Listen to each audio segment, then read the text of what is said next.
Have a vision. Think big. Ignore the naysayers. Work your ass off and give back and change the world. Because if not us, who? If not now, when? What is the secret to success? And the long version is that I actually always had 5 rules. And everything that I did, I always used those 5 rules, and those 5 rules helped me to become successful in various different areas. And I believe that those rules can be applied to almost anyone and everyone. You don't need to be a bodybuilding champion, you don't need to want to be a governor of California or to be an action hero or anything like that. If you want to excel in whatever you do, those rules are for you. It's that simple. Now I have to tell you right off the top that I always was very intense. As a kid already, I was very intense and I was very hungry. I always wanted to be the best. I always wanted to be number 1. I always wanted to get to the top. I never believed in just getting by. Now, I have nothing against people that just want to get by, because I think there are many roads to happiness, but I think that we all here like to be successful and we are driven. So that's why those rules apply to you. So my first rule is find your vision and follow it. You see, I think it's the most important thing that we have a very clear vision of where we go. A goal, where do we go? Because you can have the best ship in the world. You can have the best cruise liner, but if the captain does not know where to go, that ship will drift around the world and out there at sea and will never end up anywhere. And this is exactly the way it is in real life. If you don't have a goal, if you don't have a vision, you just drift around and you're not going to be happy. This is why it is so important to have that vision. Now, I created that vision in Austria because I grew up after the Second World War. Austria, right along with Germany, lost the Second World War, thank God. And the problem was that everyone was so depressed because they lost the war that there was alcoholism everywhere. There was, of course, depression. There was a terrible economic situation. There was famine. There was starvation and all of those things. And also it was kind of a little place and narrow. I felt I wanted to get out of there. I wanted to escape. And I couldn't see myself really to work there and to stay there, to work in a factory, or to work on a farm, or to even to follow my father's footsteps and to become a police officer. I couldn't see that either. As a matter of fact, that's what my parents wanted me to do. They wanted me to become a police officer and to marry a girl by the name of Heidi and to have a bunch of children and to run around like the Von Trapp family in The Sound of Music. But that's not what I saw. This was the vision of my parents, but not mine. And luckily, one day in school, I watched a documentary about America. And I found myself. I knew exactly that is where I wanted to end up. I wanted to be in America. Everything that I saw in the documentary, I just loved. Everything was so big. I remember the tall skyscrapers, the monstrous bridges, the giant freeways filled with beautiful cars, the huge jetliners, movie stars, Muscle Beach, and all of those things. I could not wait to get there. The question was just, how do I get there? How do I get to America? I mean, this was not a common thing to do way back in the 50s. No one had the money to travel or anything. But one day I was fortunate enough to see a magazine. And that magazine showed me the path to America. And it was a bodybuilding magazine. And on the cover was this very muscular guy that was standing there like Hercules with a Hercules outfit. His name was Reg Park. This Reg Park was on that cover, and I remember the cover said, Mr. Universe becomes Hercules star. I read the article as fast as I could, learning about how he grew up in Leeds in England, poor, and how he trained 5 hours a day, every single day, and trained and lifted weights, and then he finally became Mr. Great Britain. And then he became Mr. Universe. And then he won a second Mr. Universe title and a third Mr. Universe title, and then all of a sudden he landed in Rome in Cinecittà doing Hercules movies. And there he made millions of dollars, and this money he took and bought himself a gymnasium chain in South Africa, and he became a successful gymnasium owner. And as I read, I became more and more certain about my own future. As I read this story, I was so excited, so interested. I knew exactly that I wanted to become another Reg Park. I know he laid out the blueprint for my life, basically. I could see myself, I could visualize myself clearly to be a champion on that same stage where he won the Mr. Universe, and then to move to America, then get into movies, and then become rich and famous. I had that vision very clearly laid out. I was so happy that I knew exactly where I was going. From that moment on, everything that I did, no matter how hard I had to work or how much I had to struggle, it didn't matter. It was a wonderful joyride because I knew what the purpose was and I found my passion. The simple truth is, if you don't have a vision, if you don't have a goal, if you don't see your future laid out in front of you, you're just floating around without a purpose. And I think that the numbers speak for themselves. This is why so many people around the world are unhappy with their jobs. I mean, in America, 74% of the people hate their job and would like to change jobs. But think about that. That means that only a quarter of the Americans love their life's work. I mean, that is a very depressing statistic. I always smiled when I worked, no matter how hard I worked. I always had a great time, no matter what I did. It didn't matter if it was in bodybuilding, or if it was in the movies, or if it was as governor. I remember in the pumping iron days, people ask me in the gym all the time, why are you smiling all the time? Why are you so happy? You have to lift 50 tons of weights. You have to train 5 hours a day. I mean, I look at the other bodybuilders' faces and lifters' faces, and they look kind of depressing. They look sour. They're miserable that they have to lift weights.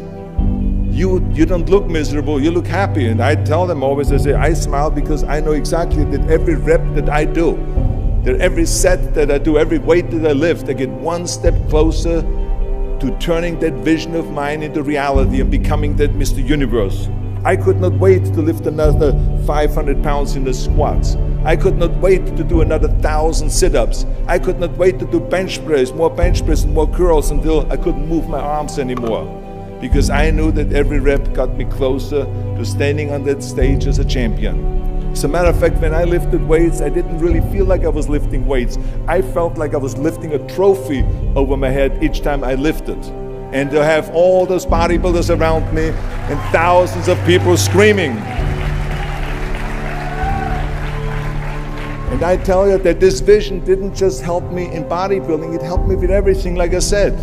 I remember in the movie business, there was many times stunts that I had to do where I got hurt, where I was in pain, in agony, and had to do it over and over again. I remember one incident specifically on Conan the Barbarian. There I was crawling on all four, on rocks, over rocks and gravel, holding my sword right in front of me. And as I was crawling, the camera followed me, and it was around 30 feet that I crawl on those rocks and this gravel. And eventually, after 10 takes, my elbows, my knees started bleeding and hurting. And the director came to me sheepishly and said to me, he says, do you mind if we do another take? I need a close-up of you. And I said to him, no, I don't mind at all. I said, go and do as many takes as you want. He says, no, I don't want to do that because I know you're in pain, you're bleeding. I said, no, I don't feel any pain. I said, the only thing I see is the finished scene. I see the finished scene of me crawling on all four with my sword in the front, crawling up and sneaking up behind Thulsa Doom, the main villain of the Conan movie that killed my parents, and rising up behind him and cutting his head off. That's what I see. Remember, crush your enemies, see them driven before you, and hear the lamentation of their women. So this is why, because I visualized that scene, this is why I did not feel that pain. I did not care if I was bleeding on my knees, because I know that pain is temporary, but the film is permanent. And I explained that to the director, so this is why I try to tell you, always discover your vision, and the rest will follow. Now my second rule is never ever think small. If you're going to accomplish anything, you have to think big. You have to go and shoot for the stars. The biggest challenge most people have is because they think small. And the reason why people think small and why they choose small little goals is because they're afraid to fail. They know that if you shoot for a big goal, then the chances of failing are very high. And they're afraid of failing. It's one of the most common things why people are frozen and why they can't make a move in life, because they're scared of failing.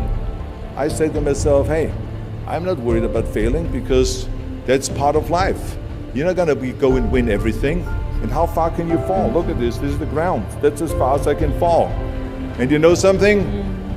That the only time you really consider the failure is if you fall and you don't get up. But if you get up, you never consider the failure. So I never considered myself a failure. I always considered myself a winner, even though I fell every so often. But I always got up and I always moved forward. This is the important thing. I never had any patience, of course, for thinking small, because in German we have a saying, wenn schon, denn schon. And that means that if you do something, then go all out and do it well. And this was not just the case in bodybuilding. I didn't just want to be a bodybuilding champion. I wanted to be the greatest bodybuilder of all times. I wanted to have the most muscle, the most muscle of all times, the most definition. I wanted to win the most trophies, the most world championship titles. I just wanted to be the best. And the same is also in movies. I didn't just think about being in movies. No, I wanted to be a movie star. I wanted to have above the title billing. I wanted to become the highest paid entertainer. I basically wanted to be another John Wayne. What's wrong with that? And then the same is in politics. I didn't just want to go and be in politics and enter a race for city council. I mean, let's be honest, does that sound right? Schwarzenegger, city council? No, come on. Not even Schwarzenegger and mayor, no. It had to be Schwarzenegger running for governor, but not just any governor, but governor of the greatest state in the United States, of California. That was the important thing.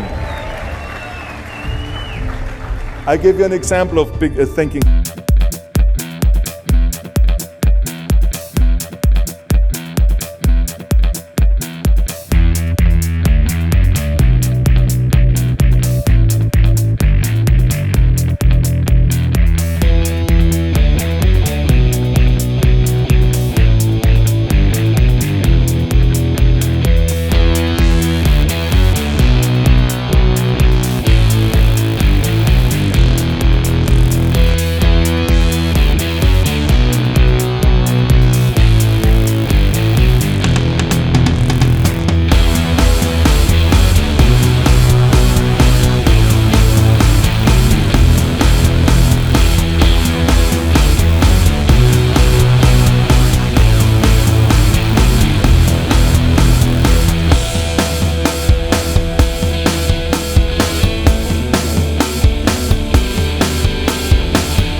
those words, no, impossible, and it can't be done.